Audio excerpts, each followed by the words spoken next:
Assalamualaikum warahmatullahi wabarakatuh.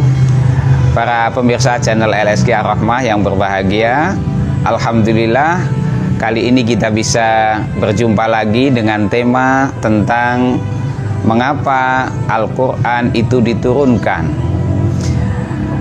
Sebagaimana kita ketahui bahwa setiap kali tanggal 17 Ramadan umat Islam umumnya memperingati hari turunnya Al-Quran atau yang dikenal dengan istilah Nuzulul Quran.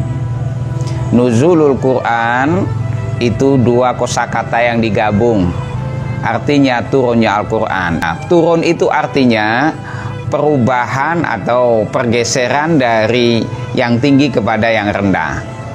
Itu artinya apa? Memberikan isyarat bahwa Al-Quran itu berasal dari zat yang maha tinggi, yaitu Allah Subhanahu wa ta'ala, yang diturunkan kepada manusia. Pertanyaannya kemudian, mengapa Al-Quran itu diturunkan kepada manusia? Setidaknya menurut para ulama ya, ada 3 alasan utama mengapa Al-Quran diturunkan. Yang pertama, yaitu terjadi inkhilalul aqidah. Karena masyarakat saat itu 14 abad yang lalu, masyarakat Arab khususnya terjadi krisis akidah. Nilai-nilai akidah tauhid yang dulu pernah diajarkan oleh para rasul-rasul sebelum Nabi Muhammad mengalami kerusakan.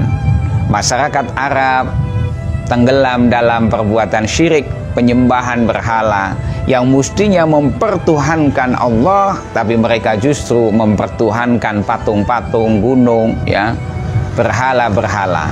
Maka Al-Quran hadir untuk mengembalikan ajaran tauhid yang diajarkan oleh para rasul sebelumnya. Dan disinilah Al-Quran tegas konsep tauhidnya, sebagaimana disebut dalam surat Al-Ikhlas, a'udzubillahi minasyaitonirrajim, qul huwallahu ahad. Katakanlah Muhammad, dia Allah Tuhan yang Esa. Bagaimana sifatnya Allah? Ya, Allahus Samad. Allah itu adalah zat sebagai tempat kita bergantung, memohon dan meminta. Sifatnya adalah lam yalid wa lam yulad, tidak beranak dan tidak pula diperanakkan. Sebab apa? Yang beranak itu hanya seorang ibu, sedangkan Allah bukan ibu. Walam yulad, tidak diperanakkan, ya, tidak dilahirkan. Sebab yang dilahirkan hanya bayi, sedangkan Allah bukan bayi. Kemudian ditutup dengan satu statement yang sangat tegas, walam yakullahu kufuwan ahad, dan tidak ada satupun yang menyamai Allah Subhanahu wa ta'ala. Jadi konsep tauhid inilah menjadi misi utama kehadiran Al-Quran. Mengapa Al-Quran itu diturunkan? Yaitu masyarakat saat itu mengalami kerusakan akidah, inkhilalul akidah, diluruskan, diperbaiki lagi dengan konsep tauhid, yakni hanya mengesahkan Allah Subhanahu wa ta'ala. Kita beribadah hanya untuk Allah, kita menyembah hanya untuk Allah. Itulah konsep tauhid, ya. Dan Allah zat yang tunggal, tidak terdiri dari berbagai unsur. Itu tegas sekali di dalam surat Al-Ikhlas, ya. Hadirin para pemirsa channel LSG yang berbahagia. Kemudian yang kedua apa? Alasan yang kedua karena terjadi inkhilalu nuzumil mujtama, rusaknya sistem sosial. Sebelum Al-Quran turun, saudara bisa baca dalam beberapa sejarah, masyarakat Arab adalah masyarakat yang boleh disebut tanpa hukum. Siapa yang kuat maka dia bisa berbuat apa saja, ya. Yang merasa kaya dia bisa menindas yang lemah. Maka Al-Quran hadir dalam hal ini mengembalikan, memberikan satu sistem sosial supaya terjadi social order, ya, tatanan sosial yang rapi. Maka hadir tuntunan-tuntunan Al-Quran supaya masyarakat berada dalam aturan hukum yang jelas. Orang yang mencuri maka akan dipotong, ya. Wasariqu wasariqatu faqta'u aydiyahuma, ya. Meskipun di sini nanti hukum potong tangan bisa saja mengalami perkembangan penafsirannya, ya. Kalau pakai teori tafsir kontekstual, potong tangan ya tidak harus dipotong tangannya, tapi nanti bisa digantikan dengan hukum penjara. Yang penting nanti yang pencuri tadi bisa kembali jera dan tidak mencuri lagi.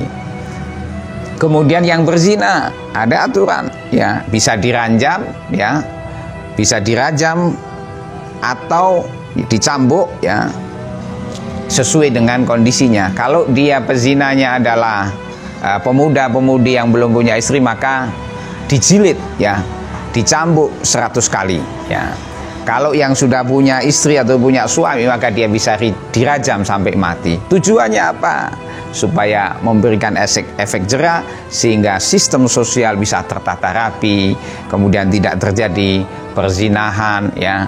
Dan ini dalam rangka juga menjaga keturunan, hifdzun nasl, hifdzuddin sekaligus, ya. Dan bahkan menjaga kehormatan manusia itu sendiri. Nah, ini alasan yang kedua, yaitu terjadi inkhilal nuzum al-mujtama, rusaknya sistem sosial, ya. Maka Quran hadir memberikan aturan-aturan hukum supaya masyarakat bisa tertib dan taat hukum. Kemudian yang ketiga, kenapa Quran itu diturunkan? Itu karena terjadi inkhilalul khuluq, ya, kerusakan, dekadensi moral. Maka tuntunan Al-Quran jelas bagaimana membimbing manusia supaya memiliki karakter, memiliki akhlakul karimah. Dan ini merupakan esensi dari agama. Maka karakter is everything. When character is lost, everything is lost. Karakter, akhlak adalah segalanya. Kalau akhlak karakternya hilang, maka semuanya akan hilang.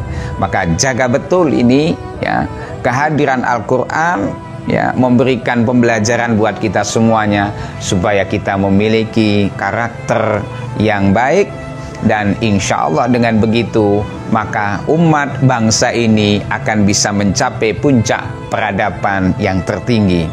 Dalam salah satu syair dari seorang penyair Arab, ya, Syauqi namanya, beliau pernah mengatakan, wa innamal umamul akhlaqu ma baqiyat wa in humu dhahabu akhlaquhum dhahab. Wa innamal umamul akhlaqu ma baqiyat wa in humu dhahabu akhlaquhum dhahabat. Jadi jatuh bangunnya, tegaknya sebuah bangsa tergantung seberapa jauh bangsa tadi memegang karakter bangsanya. Jika karakternya unggul, baik, maka bangsa itu akan hebat. Tapi kalau karakternya jongkok, anjlok, maka itu juga sama dengan menandatangani bagi kehancuran peradaban bangsa itu sendiri.